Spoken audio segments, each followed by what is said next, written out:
हैं, दिग्गज अभिनेता दिलीप कुमार का निधन हो गया है। मुंबई के हिंदुजा अस्पताल में वो भर्ती थे और आज सुबह 7:30 पर उन्होंने अंतिम सांस ली। 98 साल की उम्र में अंतिम सांस ली दिलीप कुमार ने। और देखिए, एक युग का अंत अभिनय की दुनिया का। अभिनेता दिलीप कुमार का निधन हो गया।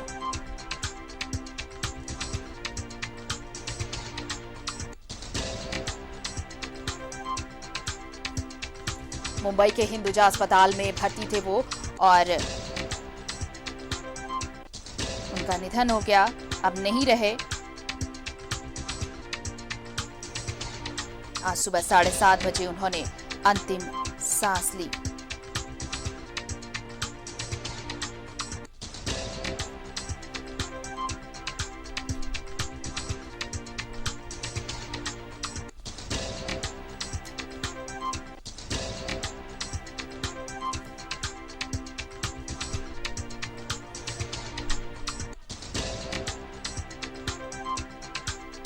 अभिनेता दिलीप कुमार का निधन हो गया है। मुंबई के हिंदुजा अस्पताल में वो भर्ती थे और आज सुबह 7:30 बजे उन्होंने अंतिम सांस ली। एक युग का अंत इसी के साथ। और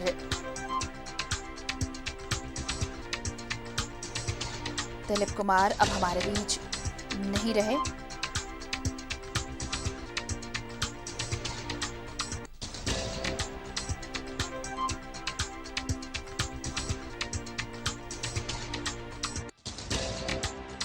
और इस वक्त हमारे साथ सहयोगी शाहनवाज जुड़े हुए हैं। शाहनवाज, बहुत ही दुखद खबर, एक युग का अंत इसी के साथ कि अभिनेता दिलीप कुमार अब हमारे बीच नहीं रहे। बहुत दुखद है और प्लस आपने कहा भी कि युग का अंत है। सिनेमा के इतिहास में इतना लंबा करियर शायद ही किसी का रहा हो। और प्लस ये कि भारत के बंटवारे के पहले से ही वो फिल्म में सक्रिय थे। ज्वार भाटा उनकी पहली फिल्म थी। जी जी। उन्होंने पहले तो उनको ट्रेजेडी किंग कहा जाता था। वो जैसे अभिनय करते थे तो लगता था कि कोई रो पड़ेगा उसको देख करके। लेकिन बाद में उन्होंने कॉमिक कैरेक्टर्स भी किए, हर तरह के रोल किए। पिता की भूमिका की तो ऐसा लगता है शक्ति फिल्म को अभी याद करें कि अमिताभ बच्चन को भी घबरा गया था उन्होंने अपनी एक्टिंग से। और मुगल आजम को अब याद करें, ऐसा लगता है कि शहजादा सलीम जो है ऐसे ही हो गए। बिल्कुल रियलिस्टिक उतार देना, बिल्कुल किसी चीज की कॉपी कर देना, एज इट इज उसको करके बिल्कुल शीशे में उतार देते थे वो। और उनको न सिर्फ ये कि फिल्मों में ही वो सक्रिय रहे, वो राजनीति में भी सक्रिय रहे, सोशल वर्क में भी सक्रिय रहे। बिल्कुल, ये एक दुखद खबर इस वक्त तमाम फैंस के लिए, प्रशंसकों के लिए। और दिलीप कुमार अब हमारे बीच नहीं रहे। बताएं आपको, ट्रेजेडी किंग के नाम से मशहूर होने वाले दिलीप कुमार अब हमारे बीच नहीं रहे हैं। मुंबई के हिंदुजा अस्पताल में उनका निधन हो गया, इलाज चल रहा था उनका। 11 दिसंबर 1922 जब इस सितारे का जन्म हुआ, उस वक्त पेशावर पाकिस्तान इनकी जन्मस्थली। और बताएं आपको कि ज्वार भाटा से जो शुरुआत हुई वो अब ये सफर थम चुका है। 11 दिसंबर 1922 को उनका जन्म और आज अंतिम सांस सुबह 7:30 बजे ली। बताएं आपको कि भारतीय फिल्मों के सर्वोच्च सम्मान दादा साहेब फाल्के पुरस्कार से उन्हें सम्मानित किया गया। इसके साथ ही दिलीप कुमार को पाकिस्तान का सर्वोच्च नागरिक सम्मान निशाने इम्तियाज से भी सम्मानित किया गया था।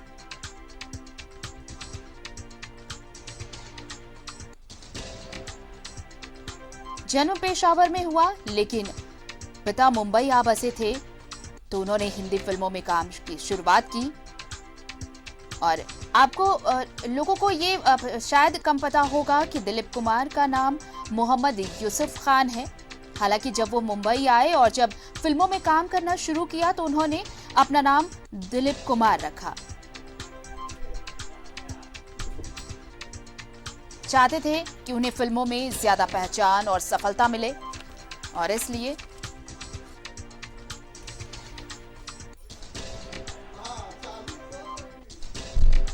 दिलीप कुमार ने अभिनेत्री सायरा बानो से 1966 में विवाह किया और विवाह देखिए 1980 में कुछ समय के लिए आसमा से भी उन्होंने दूसरी शादी भी की थी। हालांकि अगर उनके पॉलिटिकल करियर की भी बात करें तो न सिर्फ एक्टिंग की दुनिया में बल्कि पॉलिटिकल करियर भी उनका रहा। साल 2000 से वो राज्यसभा के सदस्य हैं। 1980 में उन्हें मुंबई का शेरिफ घोषित किया गया। 1995 में उन्हें दादा साहेब फाल्के पुरस्कार से सम्मानित किया गया। 1998 में उन्हें पाकिस्तान का सर्वोच्च नागरिक सम्मान निशाने इम्तियाज भी दिया गया। तो ये उनके हिस्से की ये तमाम उपलब्धियां। अगर उनके फिल्मी करियर की बात करें हम तो उनकी पहली फिल्म ज्वार भाटा थी जो 1944 में आई थी, लेकिन उन्हें सफलता मिली। 1949 में जो फिल्म आई अंदाज, उन्होंने उन्हें एक स्थापित कलाकार के तौर पर प्रसिद्धि दिलाई और इस फिल्म में उन्होंने राज कपूर के साथ काम किया था। उसके बाद तो देखिए देवदास आई, दीदार आई और इन फिल्मों में जो उन्होंने अपनी भूमिका एक अमिट छाप छोड़ी वो सदियों तक याद रखी जाएंगी। और ऐसी फिल्मों के लिए जैसे दीदार और देवदास में जो उन्होंने कैरेक्टर प्ले किया, इसकी वजह से ही उन्हें ट्रेजेडी किंग कहा जाने लगा। इतने अच्छे उनके भाव और पर्दे पर ऐसा जीवंत करने का तरीका जिसे लोग शायद कभी भूल पाएं। मुगले आजम जो 1960 में आई थी, उसमें उन्होंने मुगल राजकुमार जहांगीर की भूमिका अदा की और बताएं आपको कि 1961 एक ऐसा साल जब उन्होंने गंगा जमुना फिल्म का निर्माण किया जिसमें उनके छोटे भाई नासिर खान ने काम किया था। आप देखिए 1970 के दशक, 80 और 90 के दशक में उन्होंने कम फिल्मों में काम किया। इस समय जो कम फिल्में आई उनमें बहुत ही कुछ ऐसी चुनिंदा फिल्में हैं जिनमें उनके अभिनय की बहुत सराहना हुई। उनमें विधाता जो 1982 में आई, 1984 में दुनिया, 1986 में कर्मा जो फिल्म आई उसे कौन भूल सकता है, 1990 में आई फिल्म इज्जतदार और सौदागर 1991 में जो फिल्म आई राजकुमार के साथ, वो फिल्म उसकी फिल्म के डायलॉग्स लोगों के जुबान पर आज भी हैं। 1998 में बनी फिल्म किला उनकी आखिरी फिल्म रही। और बताएं आपको कि रमेश सिप्पी की फिल्म शक्ति में उन्होंने अमिताभ बच्चन के साथ काम किया और इस फिल्म के लिए उन्हें फिल्म फेयर अवार्ड भी मिला था, फिल्म शक्ति के लिए, जिनमें अमिताभ बच्चन भी इनके को स्टार रहे। अगर उनके पुरस्कारों की बात करें, जो अवार्ड उन्होंने अपने करियर में हासिल किए, 1983 में सबसे पहले उन्हें फिल्म फेयर सर्वश्रेष्ठ अभिनेता पुरस्कार दिया गया। वो फिल्म थी शक्ति, जिसमें उनके साथ अमिताभ बच्चन भी थे, बिग बी थे। 1968 में फिल्म फेयर सर्वश्रेष्ठ अभिनेता पुरस्कार उन्हें राम और श्याम फिल्म के लिए मिली। राम और श्याम जिसमें उन्होंने डबल भूमिका निभाई थी। इसमें उनकी भूमिका और इसके लिए उन्हें फिल्म फेयर सर्वश्रेष्ठ अभिनेता पुरस्कार। 1965 में फिल्म आई थी लीडर, जिसके लिए उन्हें फिल्म फेयर सर्वश्रेष्ठ अभिनेता का पुरस्कार दिया गया। 1961 में कोहिनूर फिल्म के लिए उन्हें सर्वश्रेष्ठ अभिनेता पुरस्कार फिल्म फेयर का दिया गया। 1958 में जो फिल्म आई थी नया दौर, जिसने कई युवाओं को इंस्पायर किया, एक जो नई जनरेशन थी उसे इंस्पायर किया। इस फिल्म के बाद एक क्रांति सी थी। इस फिल्म को देखने के बाद वो फिल्म तो सुपरहिट हुई ही, साथ ही साथ फिल्म फेयर सर्वश्रेष्ठ अभिनेता का पुरस्कार दिलीप कुमार को मिला। और देवदास, जिसके बाद तो दिलीप कुमार को ट्रेजेडी किंग कहा जाने लगा। 1957 में आई फिल्म देवदास के लिए भी उन्हें फिल्म फेयर का सर्वश्रेष्ठ अभिनेता पुरस्कार दिया गया। और इससे पहले देखिए 1956 में फिल्म आई थी आजाद, इसके लिए भी उन्हें फिल्म फेयर का सर्वश्रेष्ठ अभिनेता पुरस्कार मिला। 1954 में आई फिल्म दाग, जिसके लिए फिल्म फेयर सर्वश्रेष्ठ अभिनेता का पुरस्कार उन्हें दिया गया। दिलीप कुमार की ये जो चुनिंदा फिल्में जिनके लिए उन्हें फिल्म फेयर अवार्ड दिया गया, इसके अलावा भी कई और फिल्में हैं जिनके लिए उन्हें कभी भुलाया नहीं जा सकता। लेकिन अब दिलीप कुमार हमारे बीच नहीं रहे।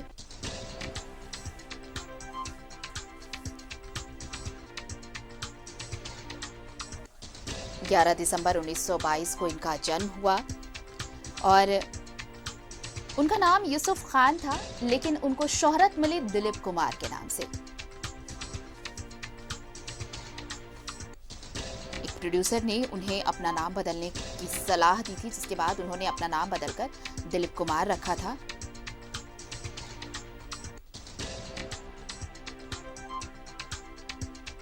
और इसके बाद उन्हें स्क्रीन पर दिलीप कुमार के नाम से लोग जानने लगे।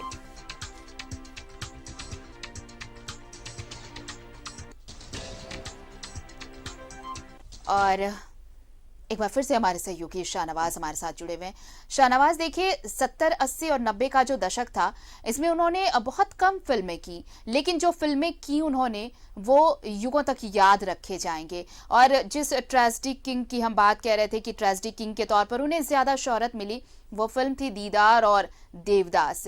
ये एक ऐसी शख्सियत जिसे भुला पाना, ये एक ऐसा अभिनेता जिसके अभिनय को भुला पाना शायद बहुत मुश्किल होगा, असंभव होगा, और ये युगों युगों तक याद रखा जाएगा। जी हाँ, आप बात कहते किंग से लेके कॉमेडियन पहले हुआ करते थे, जॉनी वॉकर, भगवान दादा जैसे कॉमेडियन होते थे जो फिल्म को कैरी करते थे। लेकिन बाद में जब वो कॉमेडी करने पे आए तो कुछ कॉमेडियंस की कोटेशन छपी कि वो हमारे करियर खत्म कर देंगे। ऐसी कॉमेडी उन्होंने करनी शुरू की। पूरी फिल्म जो है राम और श्याम और नया दौर, अब जाने एक से एक फिल्में आप याद कीजिए।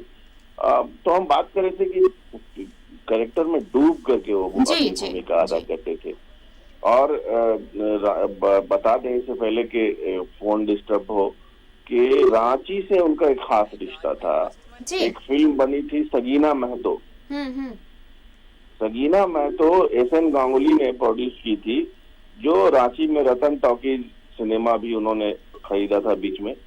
सगीना महतो बंगाल की चाय बागान की मजदूर नेता थे। फिल्म में सायरा बानो और दिलीप कुमार दोनों ने इस भूमिका को अदा की थी। और दिलीप कुमार की फिल्मों में वो बहुत मशहूर फिल्म गिनी जाती है। खास करके ट्रेड यूनियन लीडरशिप पर जो फिल्म बनी है वो वाकई देखने के लायक है। वो आज भी देख सकते हैं हम, यूट्यूब में है। वो रांची के एसएन गांगुली रोड में एक मकान है आज भी गांगुली जी, वो उसी के प्रोड्यूसर थे। बाद में उन्होंने आत्महत्या कर ली थी, तो उनसे मिलने के लिए राज कपूर तक उनके घर आए थे। बहुत सारी फिल्में उन्होंने प्रोड्यूस की, बहुत सारे फिल्मों के डिस्ट्रीब्यूशन राइट्स वगैरह उनके पास थे।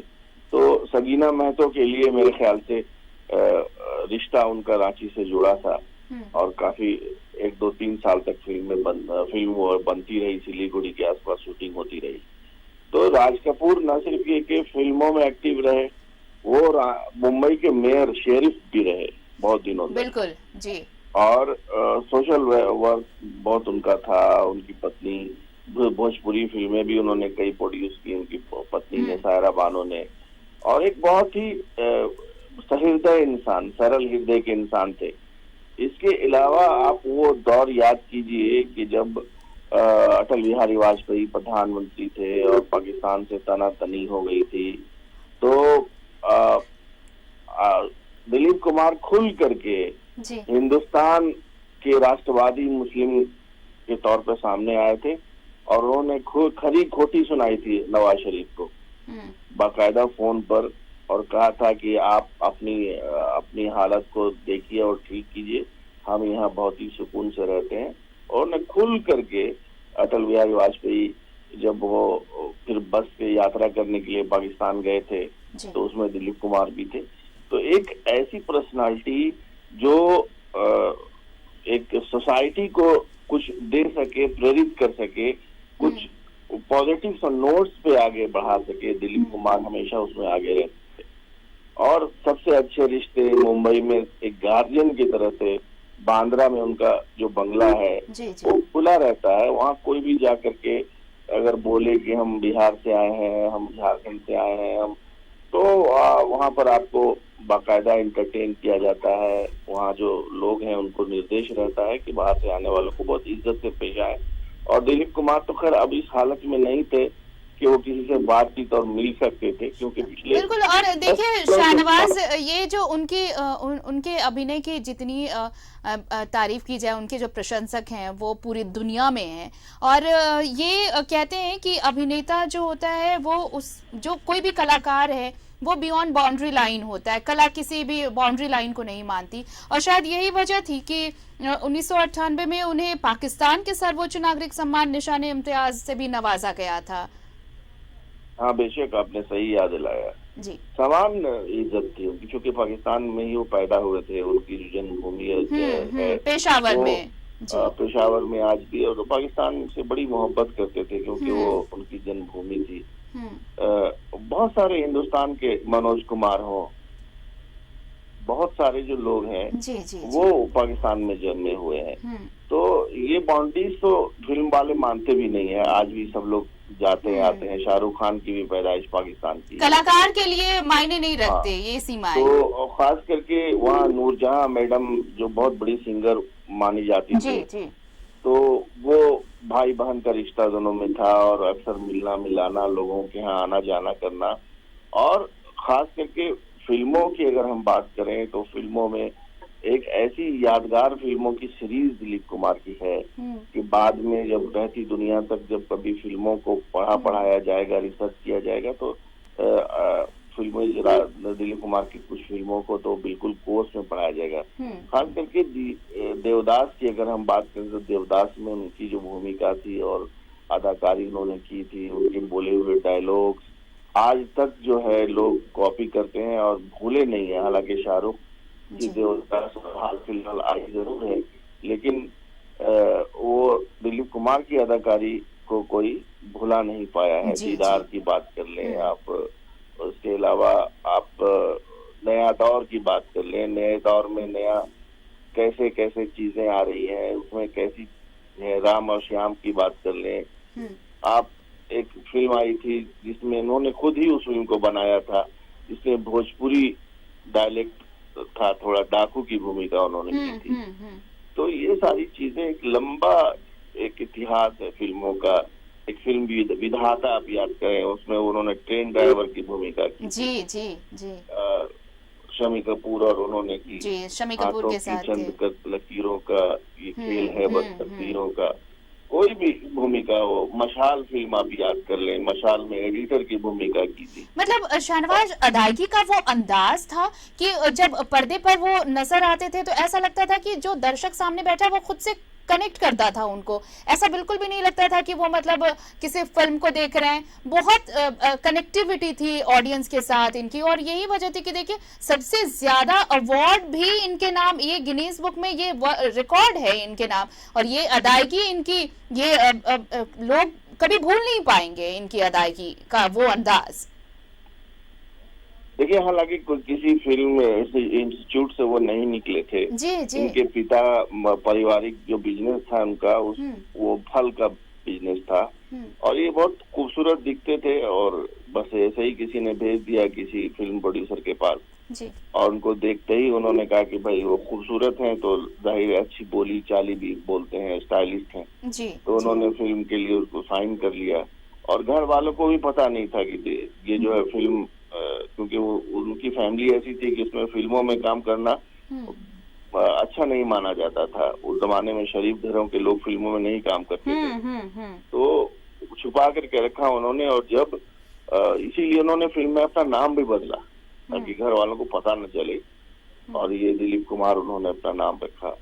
और बाद में जब पोस्टर छपने लगे तब जा करके घर वालों को पता चला, उनके पिता ने सुना तो काफी नाराज भी हुए। लेकिन तब तक तो बहुत मशहूर हो चुके थे और एक लंबा करियर उन्होंने देखा है फिल्मों का। हालांकि उनकी जो शादी हुई वो उसमें भी काफी कुछ कंट्रोवर्सी रही। दूसरी शादी भी उन्होंने की जी। वो ज्यादा दिन तक चली नहीं है। हाँ, दिलीप कुमार ऐसे एक व्यक्ति रहे जिनको संतान नहीं हुई, इसका दुख उनको बहुत था, लेकिन फिर भी फिल्म इंडस्ट्री में उनको इतनी इज्जत दी लोगों ने। बहुत पितामह के तौर पर लोग उनके पास जाते थे, हर बात के लिए सलाह मशवरे करते थे। एक फिल्म भी वो बना रहे थे निर्देशन में, लेकिन वो फिल्म पूरी नहीं हो सकी। उसका नाम था कलिंगा। उसमें राज किरण की भूमिका थी, लेकिन वो फिल्म बन नहीं सकी। एक फिल्म अभी हाल फिलहाल आई थी सौदागर, आपको याद होगी अगर वो फिल्म, राजकुमार और दिलीप कुमार जी, 1990 में फिल्म आई थी सौदागर जी। और उस फिल्म में जो उन्होंने भूमिका की थी, बिल्कुल उसके डायलॉग्स अभी तक सबके जुबान पर हैं। वो संवाद अदायगी का वो अंदाज कोई कैसे भूल सकता है शाहनवाज? हाँ बिल्कुल, तो यही खास बात थी कि जो रोल है, जो रोल की क्या कह सकते हैं उसको, जो डिमांड है, जैसा कलर होना चाहिए, जैसा डायलेक्ट होना चाहिए, न सिर्फ ये कि चाल में, बल्कि कुछ फिल्मों में कहते ना कि हीरो पहले डांस नहीं करते थे, लेकिन अगर आप नया दौर देखें उस फिल्म में आपको एक गाना अगर याद आए तो उन्होंने इतना बेहतरीन डांस किया है देहात के अंदाज में कि आप झूम जाते हैं उनको देखकर। और भाषाई जितनी भी विविधता है भारत में, उसमें से अक्सर भाषा, अवधी भाषा, भोजपुरी भाषा, पंजाब से जुड़ी हुई भाषा, तमाम भाषाओं में उन्होंने एक्टिंग की और अच्छी एक्टिंग की। और हर व्यक्ति जो उनको अपनी फिल्म में लेना चाहता था, अगर पैसे ना भी हैं उसके पास, तो फिर दिलीप कुमार के दरवाजे उसके लिए खुले रहते थे। और ये तो खैर पुराने जमाने के तमाम एक्टर्स के साथ था कि वो पैसों के लिए उन्होंने काम नहीं किया, नुकसान उठा के भी लोगों का साथ दिया। तो ये फिल्म का एक बहुत बड़ा दौर आज खत्म हो गया। और दिलीप कुमार क्या थे नहीं थे, अब तो अखबार और टेलीविजन पे लोग देखेंगे जी। और कैसे उन्होंने फिल्मों में प्रवेश किया और क्या अच्छे बुरे तमाम तरह के जो दिन फिल्म इंडस्ट्री ने देखे हैं, वो सब कुछ दिलीप कुमार की नजर से कैसा था। उन्होंने बहुत सारी जो फॉरेन डेलीगेसी जो होती है उसको भी अटेंड किया है, बहुत सारे मामलात में भारत का प्रतिनिधित्व भी किया है। तरह से कहें तो भारत के अगर कुछ बेटों का जिक्र होगा इतिहास में, तो उसमें दिलीप कुमार भी एक महत्वपूर्ण पर्सनालिटी के तौर पर उसमें निश्चित रहेंगे। जी आती बिल्कुल। और शाहनवाज देखिए, ये बहुत जो न्यू कमर्स रहे उनके लिए एक प्रेरणा स्रोत रहे, और अभी भी जब अभिनेता दस्तक दे रहे हैं, जो नए अभिनेता, जो नए एक्टर्स आ रहे हैं, उनके लिए ये अभिनेता एक प्रेरणा स्रोत रहा है शुरू से ही। और अब तो ये तो देखिए, इनकी जो संवाद अदायगी की बात मैं इसलिए बार बार कह रही हूँ क्योंकि लोग ये कहते हैं, अब जो बॉलीवुड का जैसे ट्रेंड देख रहे हैं कि बहुत अच्छा फिटनेस फ्रीक होना ज़रूरी है, अच्छी कद काठी और डांसिंग स्टाइल होनी चाहिए, लेकिन इन सब से अलग इन्होंने एक ऐसा आयाम स्थापित कर दिया कि अगर आपके पास संवाद अदायगी, अगर भाव भंगिमाएं अच्छी हो, अगर आप अच्छे से दर्शकों को अपने डायलॉग से कनेक्ट करते हैं, तो इतना काफ़ी है पर्दे पर किसी भी कैरेक्टर को जीने के लिए। बेशक कई बार तो शाहरुख खान पर भी आरोप लगता है कि वो इन्हें कॉपी करते हैं, की कॉपी करते जी, हैं। जी। क्योंकि वो बहुत बेसिक इंस्टिंक्ट से एक्टिंग करते हैं। कोई भी व्यक्ति जो बेसिक इंस्टिंक्ट से एक्टिंग करता है, जी। जो डूब करके एक्टिंग करता है, तो जाहिर है उस पर ये आरोप लगेगा कि वो दिलीप कुमार की एक्टिंग कर रहा है। दिलीप कुमार एक्टिंग का पूरा स्कूल थे। बिल्कुल एक स्कूल, जी। एक्टिंग का पूरा ऑक्टेन जो होता है, उस पर उसको अगर गिने तो जैसे मैं बता रहा था कि आवाज से एक्टिंग करना, आंखों से एक्टिंग करना, पॉज से एक्टिंग करना, एक संवाद से दूसरे संवाद के बीच का गैप क्या होना चाहिए, इंसान महसूस कर सकता है उसको। फिर अपने बॉडी से एक्टिंग करना, जैसे आप देखेंगे को वो लड़खड़ आ रहे हैं तो उनके लड़खड़ाने का भी कुछ अलग ही अंदाज। ये एक्टिंग का पूरा स्कूल थे और आज के एक्टिंग बिल्कुल। और ये फर्क देखिए शाहनवाज, ये फर्क इसी से देखिए, नया दौर में एक युवा जब लोगों को इंस्पायर करता है कि हमें अपनी चीजें, हमें अपनी आजादी चाहिए, हम कैसे सेल्फ डिपेंडेंट होंगे, वो एक अंदाज। और आप कर्मा में एक ऐसे शख्स को देखिए जो अपने देश के लिए, अपने माटी को बचाने के लिए एक गैंगस्टर से अगर लड़ता है, वो अंदाज, एक 60+ का एक आदमी और यहाँ पर एक 20-22 साल का लड़का, दोनों के संवाद अदायगी, दोनों का चरित्र चित्रण बेहद अलग लेकिन बहुत ही कनेक्टेड। देखिए ये बात तो हम आप जानते हैं कि फिल्मों के डायलॉग कोई और लिखता है जी। वो तो व्यक्ति वो जो बोल रहा है वो हम समझते हैं कि वो बोल रहा है तो है जी। उसको इस तरह से आत्मसात करना, पढ़ के या कुछ देर महसूस करके, या कुछ बड़े जो एक्टर्स होते हैं वो हूबहू लाइंस नहीं लेते हैं, वो अपने आप पढ़ लेते हैं, माहौल को डिस्कस करके डायरेक्टर से बोलते हैं कि हम एक बार करके देख रहे हैं, आप उसको देखिएगा, अगर आपको कुछ कमी लगेगी तो आप बताएंगे। तो ये सब चीजें पहले प्रैक्टिस में लाई जाती थी, तभी ये इतनी यादगार फिल्में बनती थी। मैंने कहा ना कि जब 10 साल से लेके 15 साल के शूटिंग के दौरान मुगल आजम जब बन रही थी तो उसमें बहुत सारी कंट्रोवर्सी हुई थी। कई बार तो लगा कि ये फिल्म बन ही नहीं पाएगी। कोई भी व्यक्ति, हर व्यक्ति उसमें बहुत धुरंधर था, चाहे वो पृथ्वीराज कपूर थे तो वो अपने आप में एक्टिंग के बादशाह माने जाते थे। उनकी आवाज, उनकी डायलॉग डिलीवरी, एक लाइन भी आप उसमें चेंज नहीं कर सकते हैं कुछ न कुछ। और जो फिल्म बना रहे थे वो भी कुछ कम नहीं थे, लिखने वाले भी वैसे ही थे। बिल्कुल शाहनवाज, लेकिन अब ये सारी चीजें अब बस स्मृति शेष ही हमारे साथ रह गई हैं। बहुत बहुत शुक्रिया हमारे साथ जुड़ने के लिए। तो अभिनेता दिलीप कुमार अब हमारे बीच नहीं रहे। मुंबई के हिंदुजा अस्पताल में आज सुबह 7:30 पर उन्होंने अंतिम सांस ली, लेकिन अभिनय के इस जादूगर को, अभिनय के इस सौदागर को पूरी दुनिया कभी भुला नहीं पाएगी।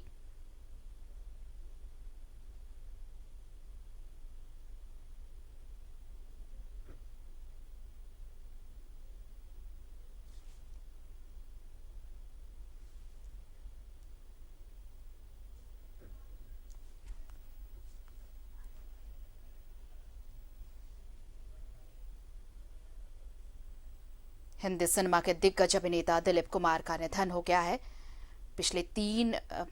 बताएं आपको कि पिछले महीने से ही उन्हें सांस की समस्या थी, जिसके बाद उन्हें मुंबई के हिंदुजा अस्पताल में भर्ती कराया गया था और 98 साल की उम्र में वो दुनिया को अलविदा कह गए।